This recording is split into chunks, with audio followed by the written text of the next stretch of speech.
Depuis quelques années, le 3-5-2 est partout. Certains entraîneurs le maîtrisent à la perfection, comme Conte, Inzaghi, Gasperini, mais pour beaucoup d'autres, ce système a tourné au fiasco. Pourquoi? Parce que le 3-5-2 est l'un des systèmes les plus complexes à maîtriser. Mal utilisé, c'est un suicide tactique, mais bien exécuté, il devient presque injouable. Alors quelles sont ses vraies forces? Où se cachent ses failles? Et surtout, comment vraiment maîtriser le 3-5-2? En moins de 10 minutes, on va décortiquer ensemble un des systèmes les plus exigeants du football moderne.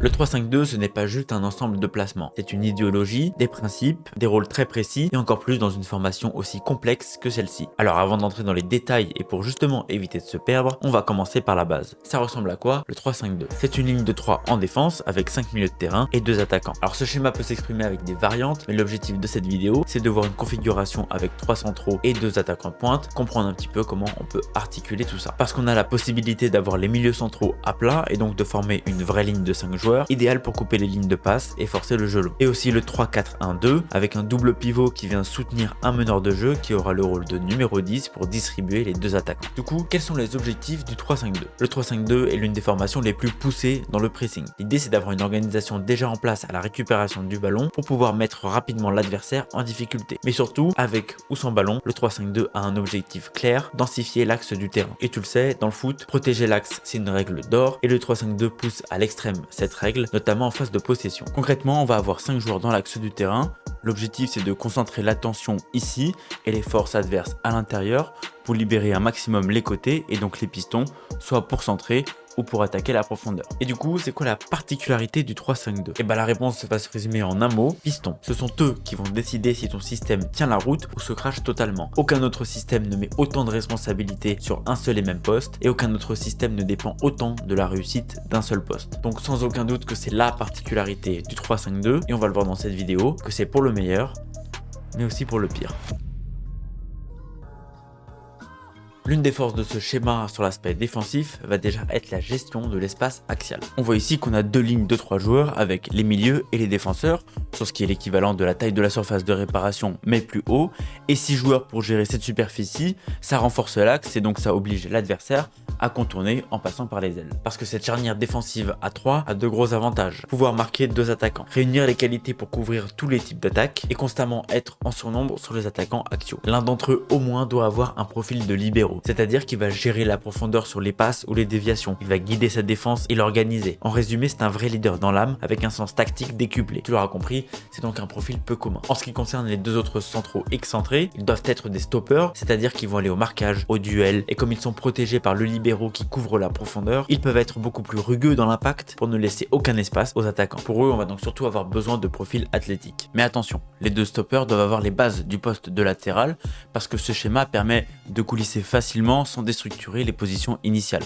En cas de pressing, le piston peut aller chercher le latéral adverse, qui va donc obliger le bloc défensif à coulisser, faire passer le stopper latéral droit, le piston gauche latéral gauche, afin de former une défense à 4 pour avoir plus de structure et d'équilibre défensivement. Maintenant, si vraiment tu veux assurer derrière, c'est simple. Tu vas seulement demander à tes pistons de redescendre pour former une ligne de 5, parce que déjà par la position des 2 pointes et des 3 milieux, on bloque complètement l'utilisation du milieu de terrain et donc on oblige l'adversaire à passer par les côtés. Alors tu dois te dire, il n'y a que des avantages défensivement avec le 3-5-2. La réponse, c'est non. Évidemment, il y a aussi des inconvénients et on va les voir maintenant. Et en plus, je fais des rimes. Appelez-moi Nekfeu. Comme toute formation qui promeut le pressing, aller chercher l'adversaire peut vous faire oublier des espaces que vous laissez. Vous attirer haut sur le terrain peut être une stratégie de l'adversaire qui vous mettra en grande difficulté en jouant dans le dos de n'importe quelle ligne. Et ironie du sort, la plus grosse qualité de ce schéma est sûrement aussi sa plus grosse faille. Parce qu'étant donné qu'il n'y a qu'un seul joueur de côté, il est primordial de bien coulisser au bon moment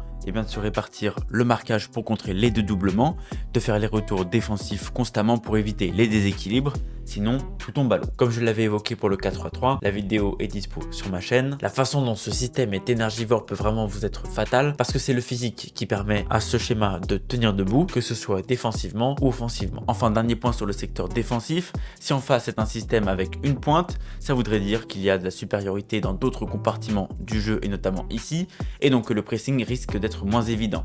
Un système à 3 attaquants obligerait constamment les pistons à venir former une ligne de 5 pour anticiper la profondeur et le jeu dans les petits espaces, parce qu'envoyer le stopper face à un ailier ça a tout de la mauvaise idée. Une bonne idée en revanche, c'est de liker la vidéo si tu l'apprécies et de t'abonner si tu veux plus d'analyses comme celle-ci, parce que maintenant on va passer à la suite et à l'organisation offensive. Et on va commencer par parler d'un énorme point fort, les sorties de balles. Les systèmes A4 sont devenus assez utilisés pour que les adversaires sachent comment presser, ce qui n'est pas le cas ici. Avec 3 défenseurs centraux, on a assez de joueurs pour avoir une solution, et en même temps, cela nous permet d'avoir 7 joueurs devant les centraux, donc plus de possibilités que dans un schéma classique. Et parmi ces joueurs, on a la chance d'avoir 3 milieux axiaux, donc la possibilité de trouver un voire 2 relais pour chaque défenseur centraux, et un troisième milieu qui peut aller plus haut dans l'espace entre les lignes pour donner une alternative pour les ressorties de balles. Alors pour les milieux, on ne va pas détailler tous les profils possibles parce que les combinaisons sont multiples, mais ces 3 milieux doivent être complémentaires au point de pouvoir tout faire à eux 3. Tactiquement, ils doivent être intelligents, bien se placer, se déplacer, anticiper et créer du jeu. Techniquement, ils doivent être à l'aise sous pression, capables de jouer juste, de casser des lignes et parfois de finir les actions. Et physiquement, un gros volume de jeu, de la puissance et de l'agilité sont indispensables. Et avant de parler de la vraie différence qu'offre ce schéma, il faut qu'on parle du duo offensif. Comme tous les systèmes à 2 pointes, leur rôle est de fixer haut les défenseurs centraux pour libérer de l'espace au milieu. L'un sert de point d'appui, il joue en remise, en déviation, oblige le défenseur à le suivre, l'autre tourne autour,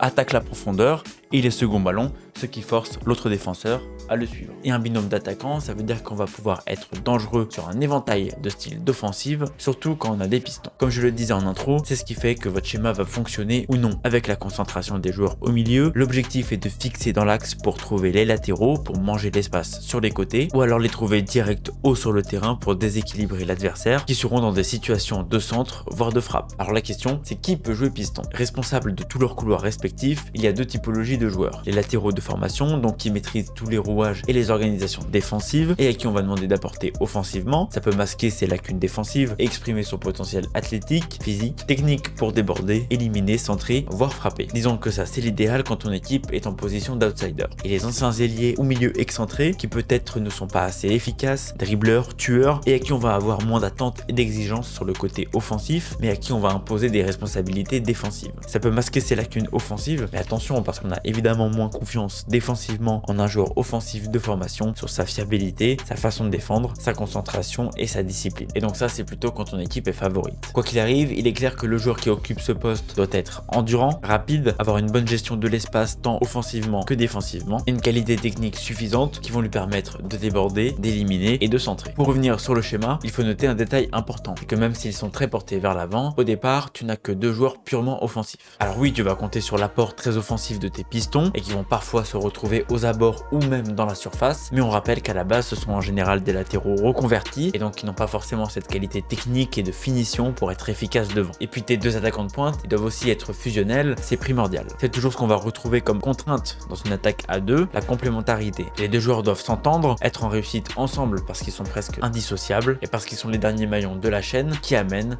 au but adverse.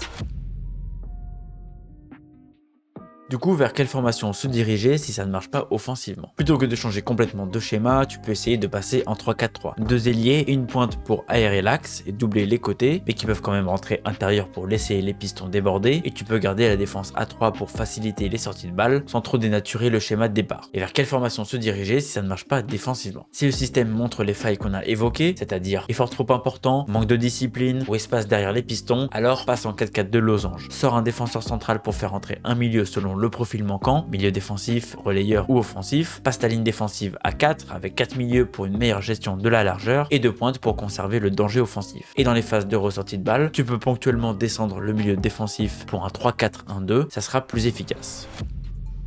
Alors toi, qu'est-ce que t'en penses de ce schéma? Est-ce qu'il y a un 3-5-2 spécifique qui t'a marqué? Est-ce que tu partages mes opinions ou pas du tout? Je te laisse me dire tout ça dans les commentaires, c'est avec plaisir qu'on échangera nos avis. Je mets tous mes réseaux sociaux juste ici et dans la description. N'hésite pas à aller me suivre partout, j'essaye de varier le contenu par rapport au format long YouTube. Sur ce, n'oubliez jamais, le foot avec les pieds, c'est bien, mais avec la tête c'est mieux.